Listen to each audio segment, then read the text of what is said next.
नमस्कार मित्रांनो, आजची ही धक्कादायक घटना मराठवाड्यातील परभणी जिल्ह्यातील आहे. ही घटना आहे 35 वर्षांच्या स्वाती देशमुख नावाच्या महिलेची. स्वातीचं लग्न होऊन जवळपास 10 वर्षे झाली होती, पण तिच्या आयुष्यात समाधान नव्हतं. लग्नाच्या सुरुवातीला तिचा संसार अगदी सुरळीत सुरू होता. पती नोकरीला जायचे, घरात सासूबाई होत्या आणि छोटंसं कुटुंब शांतपणे जगत होतं. पण काही वर्षांनंतर तिच्या पतीची तब्येत अचानक खालावू लागली.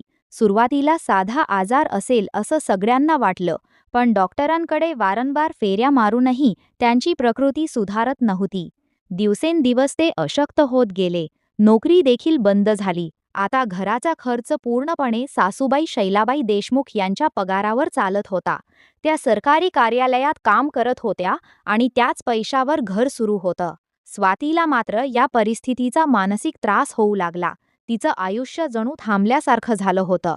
दिवस घरकामात निघून जायचा, पण रात्रीच्या वेळी ती पूर्णपणे एकटी पडायची. पती घरात असूनही तिच्या भावना, तिच्या अपेक्षा आणि तिचं दुःख समजून घेणारा कोणी नव्हता. एक दिवस ती फोनवर आपल्या आईशी बोलताना रडू लागली. "आई, किती दिवस हे असंच चालणार? उपचार करून आम्ही थकलो आहोत, पण काही फरक पडत नाही." त्यावर तिची आई तिला समजावत म्हणाली, "थोडा धीर धर, संसारात चढ उतार येत असतात." पण स्वातीच्या मनात आता वैताग आणि रिकामेपणा वाढत चालला होता. हळूहळू ती घराबाहेर जास्त वेळ घालवू लागली. आठवड्यातून 2-3 वेळा बाजारात भाजी आणण्यासाठी जाणं हा तिचा नित्यक्रम झाला. त्या बाजारात एक तरुण भाजी विक्रेता होता. नाव होतं निलेश पवार. वयाने तो स्वातीपेक्षा लहान होता. तो नेहमी हसतमुख राहायचा. स्वाती आली की तिच्याशी जास्त गोड बोलायचा. "ताई, आज ताज्या भाज्या आल्या आहेत, खास तुमच्यासाठी ठेवलेल्या," असं तो म्हणायचा. सुरुवातीला स्वाती दुर्लक्ष करायची, पण नंतर तिलाही त्याच्याशी बोलायला आवडू लागलं. हळूहळू त्यांच्यात गप्पा वाढल्या. बाजारातील साधं बोलणं आता फोनपर्यंत पोहोचलं. एका दिवशी स्वातीनेच त्याचा नंबर घेतला. त्यानंतर दोघांचं रोज बोलणं सुरू झालं. स्वाती घरातील प्रत्येक गोष्ट त्याला सांगू लागली. पतीच्या आजाराबद्दल, स्वतःच्या दुःखाबद्दल, एकटेपणाबद्दल. आणि निलेश तिचं शांतपणे ऐकायचा. तो तिला म्हणायचा, "तुम्ही एवढ्या चांगल्या आहात, तुम्हाला आनंदात राहायला हवं." ही वाक्य स्वातीच्या मनाला भिडली, कारण इतक्या वर्षांत तिला कोणी अशा प्रकारे समजून घेतलं नव्हतं. हळूहळू त्यांचं नातं अधिक जवळचं बनलं. स्वाती आता घरातून विविध कारणं सांगून बाहेर पडू लागली. कधी मैत्रिणीकडे जाते म्हणायची, तर कधी मंदिरात जाते असं सांगायची. निलेश आणि स्वाती गावाबाहेर भेटू लागले. तासनतास गप्पा, एकत्र वेळ आणि स्वातीला वाटू लागलं की तिच्या आयुष्यात पुन्हा रंग भरले आहेत. असं करत करत अनेक महिने गेले, पण घरातल्या शैलाबाईंना आता स्वातीच्या वागण्यात बदल जाणवू लागला होता. ती सतत फोनमध्ये व्यस्त असायची, कोणाशी तरी लपून बोलायची, रात्री उशिरापर्यंत मोबाईल हातात असायचा. एक दिवस शैलाबाईंनी तिला थेट विचारलं, "स्वाती, नेमकं काय चाललंय तुझं?" त्यावर स्वाती चिडून म्हणाली, "काही नाही, तुम्ही प्रत्येक गोष्टीत संशय घेऊ नका." पण संशयाचं बी आता रोवलं गेलं होतं.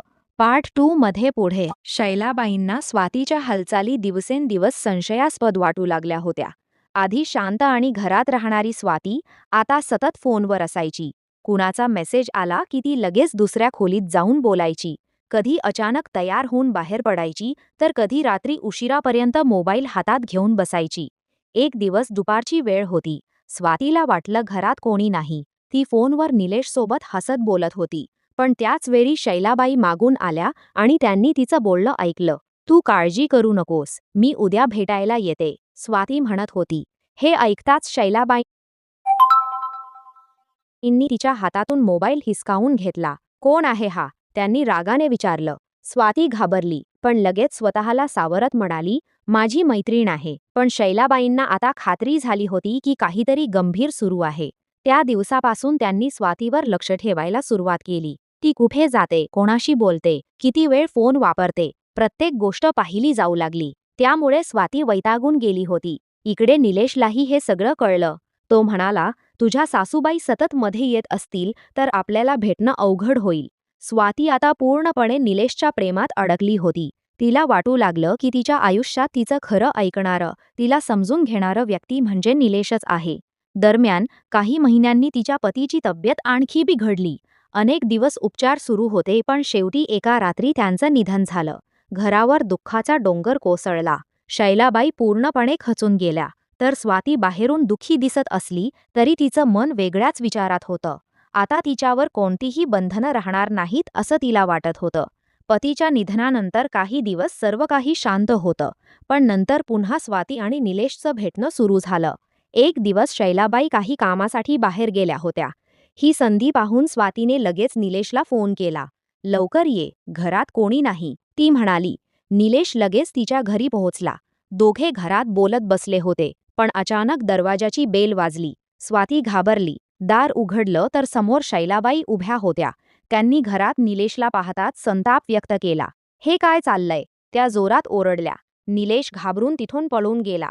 पण स्वाती मात्र अडकली. शैलाबाईंनी तिला खूप सुनावलं. तुझ्या नवऱ्याला जाऊन अजून महिनाही झाला नाही आणि तू हे प्रकार करतेस? लोकांना कळलं तर समाजात आपली काय इज्जत राहील?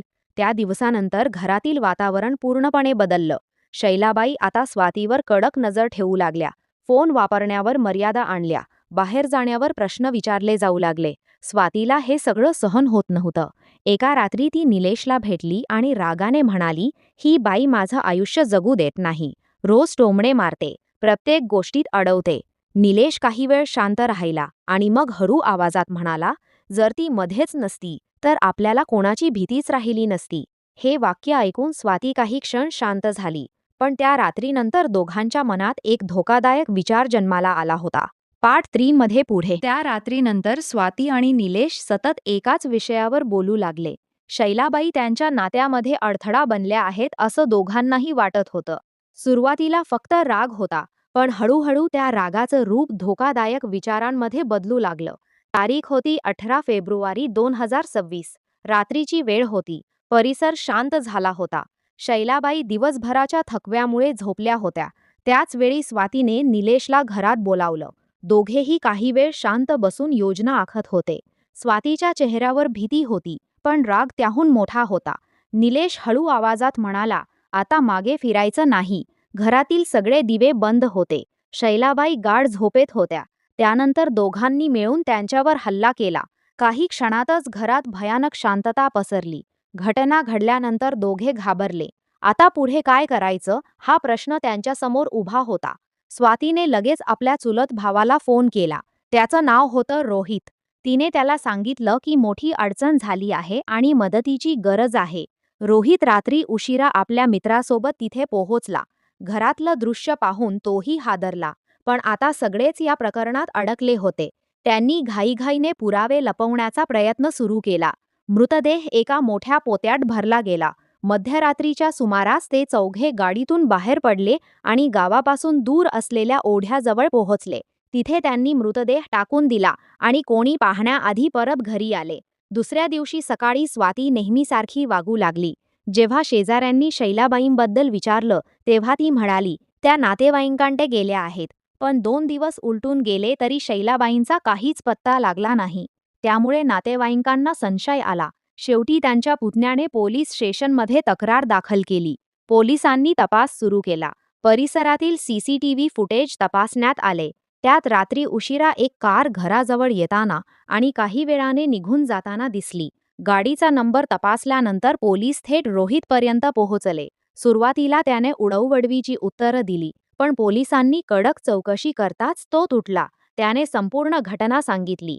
यानंतर पोलिसांनी स्वाती, निलेश आणि इतर दोघांना ताब्यात घेतलं. चौकशी दरम्यान अनेक धक्कादायक गोष्टी समोर आल्या. मोबाईल कॉल रेकॉर्ड, मेसेजेस आणि सीसीटीव्ही फुटेजमुळे पुरावे अधिक मजबूत झाले. नंतर न्यायालयात सर्व आरोपींना हजर करण्यात आलं. न्यायालयाने त्यांना पोलीस कोठडी सुनावली आणि पुढील तपास सुरू झाला. मित्रांनो, एका चुकीच्या निर्णयामुळे किती आयुष्य उद्ध्वस्त होऊ शकतात हे या घटनेतून दिसून येतं. राग, हट आणि चुकीच्या नात्यांमुळे माणूस कधीकधी असा मार्ग निवडतो ज्याचा शेवट फक्त विनाशात होतो. जर स्वातीला खरंच त्रास होत असेल तर ती वेगळं राहण्याचा किंवा कायदेशीर मार्ग निवडू शकत होती.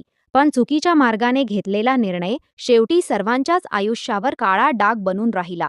तर मित्रांनो, या संपूर्ण घटनेबद्दल तुम्हाला काय वाटतं हे कॉमेंटमध्ये नक्की सांगा. आणि अशाच सत्य घटनांवर आधारित व्हिडिओसाठी चॅनलला सबस्क्राईब करायला विसरू नका. धन्यवाद.